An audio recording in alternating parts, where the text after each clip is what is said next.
O Piauí é um dos estados mais ignorados do Brasil. Quando aparece nas conversas, é quase sempre associado à seca, à pobreza e ao esquecimento, mas o que pouquíssimas pessoas sabem é que esse estado carrega segredos que reescrevem partes inteiras da história da humanidade, esconde riquezas que o Brasil ainda não aprendeu a valorizar e tem uma identidade tão forte que sobreviveu a séculos de abandono sem perder a essência.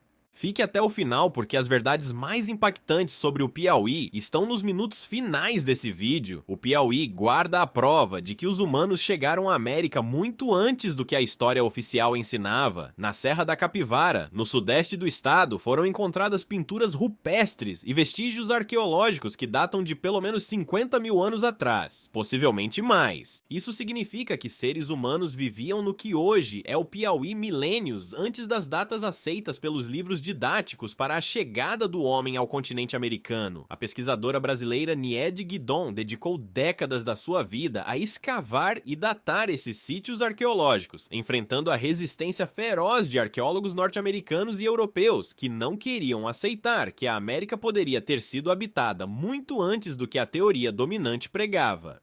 O trabalho de Niede e sua equipe no Piauí não é apenas uma descoberta regional, é uma das maiores contribuições científicas já feitas pelo Brasil ao conhecimento da história humana, e a maior parte do mundo simplesmente não sabe disso. A Serra da Capivara tem mais de 30 mil pinturas rupestres distribuídas por mais de 900 sítios arqueológicos dentro de um parque nacional que é Patrimônio Mundial da Humanidade pela Unesco. Esse número coloca o Piauí entre os lugares com maior concentração de arte rupestre pré-histórica do planeta inteiro. As pinturas mostram cenas de caça, rituais, danças, animais extintos e situações do cotidiano de civilizações que viveram ali há dezenas de milhares de anos. São registros visuais de uma humanidade completamente desconhecida, gravados em paredões de arenito que resistiram a milênios de sol, chuva e vento no semiárido piauiense. E apesar de todo esse peso histórico, o parque recebe uma fração mínima dos turistas que visitam atrações muito menos significativas em outras partes do Brasil.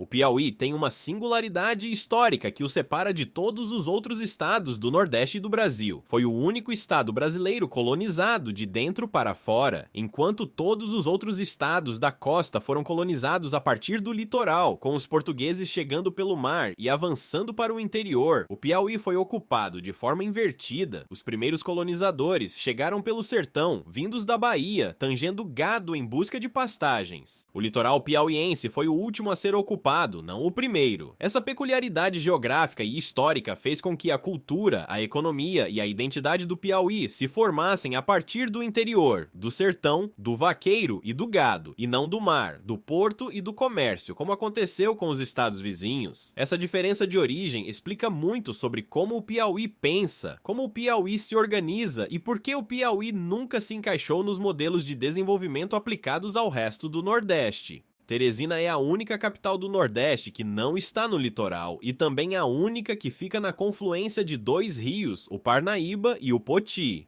Essa posição geográfica no interior deu à cidade um desenvolvimento baseado no comércio fluvial e na ligação com o sertão, não com o mar. O rio Parnaíba foi durante séculos a principal estrada do Piauí, o caminho por onde chegavam mercadorias, notícias e pessoas vindas de outras regiões. Hoje, o Parnaíba ainda é um dos rios mais importantes do Nordeste e seu delta, na divisa entre o Piauí e o Maranhão, é o único delta em mar aberto das Américas. O delta do Parnaíba tem mais de 70 ilhas, formando um labirinto de canais, dunas e manguezais de uma beleza que especialistas em ecoturismo comparam a deltas famosos da Ásia e da África. É um destino turístico de nível mundial, escondido na divisa de dois estados entre os mais pobres do Brasil. O Piauí tem o maior campo de dunas do Brasil, fora da região amazônica. Os lençóis piauienses, na região norte do estado, formam um extenso campo de dunas de areia branca que avança sobre o litoral e o interior, criando uma paisagem que alterna entre deserto, lagoas de água cristalina e vegetação de restinga. Esse fenômeno, pouco conhecido mesmo dentro do próprio estado, é resultado da ação dos ventos que varrem o litoral piauiense e empurram a areia por quilômetros adentro. As lagoas que se formam entre as dunas têm uma transparência e uma cor que rivalizam com as famosas piscinas naturais de Fernando de Noronha e chegam a atingir profundidades de vários metros com visibilidade total até o fundo. Uma das joias naturais mais espetaculares do Nordeste brasileiro, praticamente desconhecida fora das fronteiras do Piauí.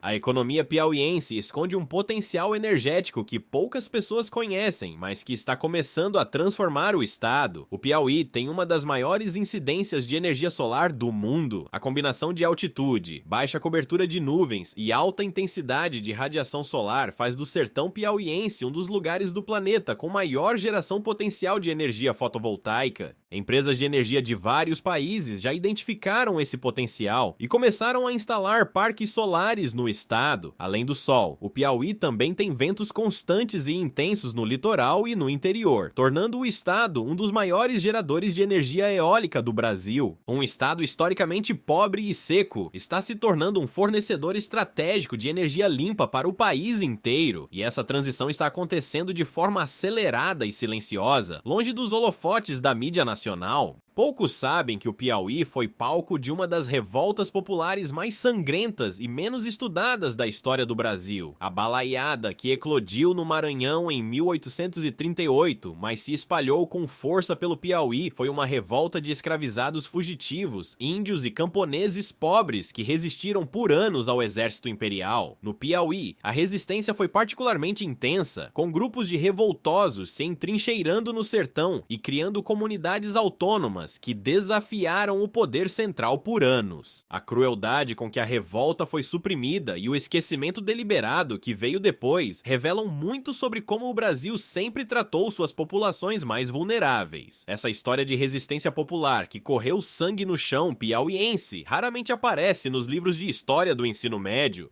O Piauí tem uma biodiversidade na Caatinga que a ciência ainda está descobrindo. A Caatinga, único bioma exclusivamente brasileiro, cobre grande parte do estado e durante muito tempo foi tratada como um deserto sem vida. Pesquisas recentes mostraram que a realidade é completamente diferente. A Caatinga piauiense abriga espécies de animais e plantas endêmicas, encontradas somente ali, que desenvolveram adaptações extraordinárias para sobreviver ao calor extremo e a seca prolongada.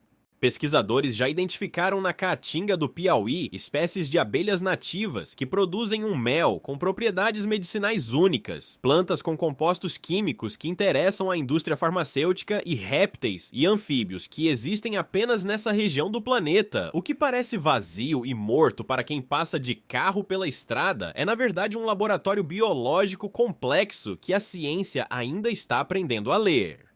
A cidade de Parnaíba, no litoral piauiense, foi durante o século XIX e início do século XX um dos portos mais movimentados do Nordeste brasileiro. O comércio de cera de carnaúba, extraída das palmeiras que cobrem o vale do rio Parnaíba, tornou a cidade rica e cosmopolita numa época em que Teresina ainda engatinhava como capital. A cera de carnaúba piauiense era exportada para a Europa e para os Estados Unidos, onde era usada na fabricação de produtos que iam de ceras para assoalho a ingredientes em cosméticos e alimentos. O Piauí foi por décadas o maior exportador mundial de cera de carnaúba, um produto que praticamente ninguém associa ao estado hoje. Parnaíba guarda até hoje casarões e edificações da Belle Époque que contam essa história de riqueza silenciosa que o Brasil esqueceu. O povo piauiense desenvolveu ao longo de séculos uma cultura de resistência que se expressa de formas que poucos de fora do estado conhecem. A literatura piauiense produziu nomes que marcaram a cultura brasileira sem que o Brasil soubesse de onde vieram. Torquato Neto, um dos criadores do tropicalismo, ao lado de Caetano Veloso e Gilberto Gil, nasceu em Teresina. Sua contribuição para um dos movimentos culturais mais importantes do Brasil do século XX é monumental, mas sua origem piauiense raramente é destacada quando o tropicalismo é discutido. Além de Torquato, o Piauí produziu poetas, escritores e artistas que circularam pelos centros culturais do país, deixando marcas profundas sem que ninguém percebesse de onde vinha aquela criatividade forjada no sertão. O Piauí tem uma fronteira agrícola em expansão que está transformando o sul do estado de forma acelerada. A região do Cerrado Piauiense, conhecida como Chapada do Araripe, e especialmente a área chamada de Matopiba, que engloba partes do Maranhão, Tocantins, Piauí e Bahia, tornou-se uma das novas fronteiras do agronegócio brasileiro. Soja, milho e algodão avançam sobre o Cerrado Piauiense com a mesma intensidade que décadas atrás avançaram sobre o Mato Grosso. Cidades do sul do Piauí, que eram pequenos vilarejos, se transformaram em polos agrícolas que movimentam bilhões por ano. Essa transformação trouxe emprego e renda para uma região historicamente esquecida, mas ao mesmo tempo acelerou o desmatamento do Cerrado Piauiense e criou conflitos fundiários com comunidades tradicionais e povos indígenas que viviam nessas terras há gerações. As festas e tradições culturais do Piauí revelam uma identidade construída no isolamento e na mistura de influências que poucas regiões do Brasil vivenciaram com tanta intensidade. A cultura do vaqueiro piauiense, com sua vestimenta de couro, sua relação com o gado e suas festas de vaquejada, é uma das mais antigas e preservadas do Nordeste. O Bumba Meu Boi piauiense tem características únicas que o diferenciam das versões do Maranhão e do Nordeste em geral, com ritmos, personagens e rituais próprios que foram se consolidando ao longo de séculos de isolamento geográfico. Essas manifestações culturais não são folclore morto exibido para turistas. São práticas vivas que comunidades inteiras do interior piauiense mantêm com orgulho e devoção, passadas de pais para filhos há mais de 300 anos. A infraestrutura do Piauí conta uma história de abandono que poucos brasileiros conhecem em detalhe. O estado tem a menor malha ferroviária do Nordeste, uma rede rodoviária com extensão muito inferior ao necessário para seu tamanho territorial e índices de cobertura de saneamento básico que estão entre os piores do país. Mas o que os números frios não mostram é a criatividade e a adaptabilidade de um povo que aprendeu a construir suas próprias soluções na ausência do Estado. Sistemas de captação de água da chuva construídos por comunidades rurais sem apoio governamental, redes de solidariedade entre famílias sertanejas que suprem a ausência de serviços públicos e formas de organização comunitária que resistem há séculos sem depender de políticas externas, são parte do cotidiano piauiense que nenhuma estatística consegue capturar.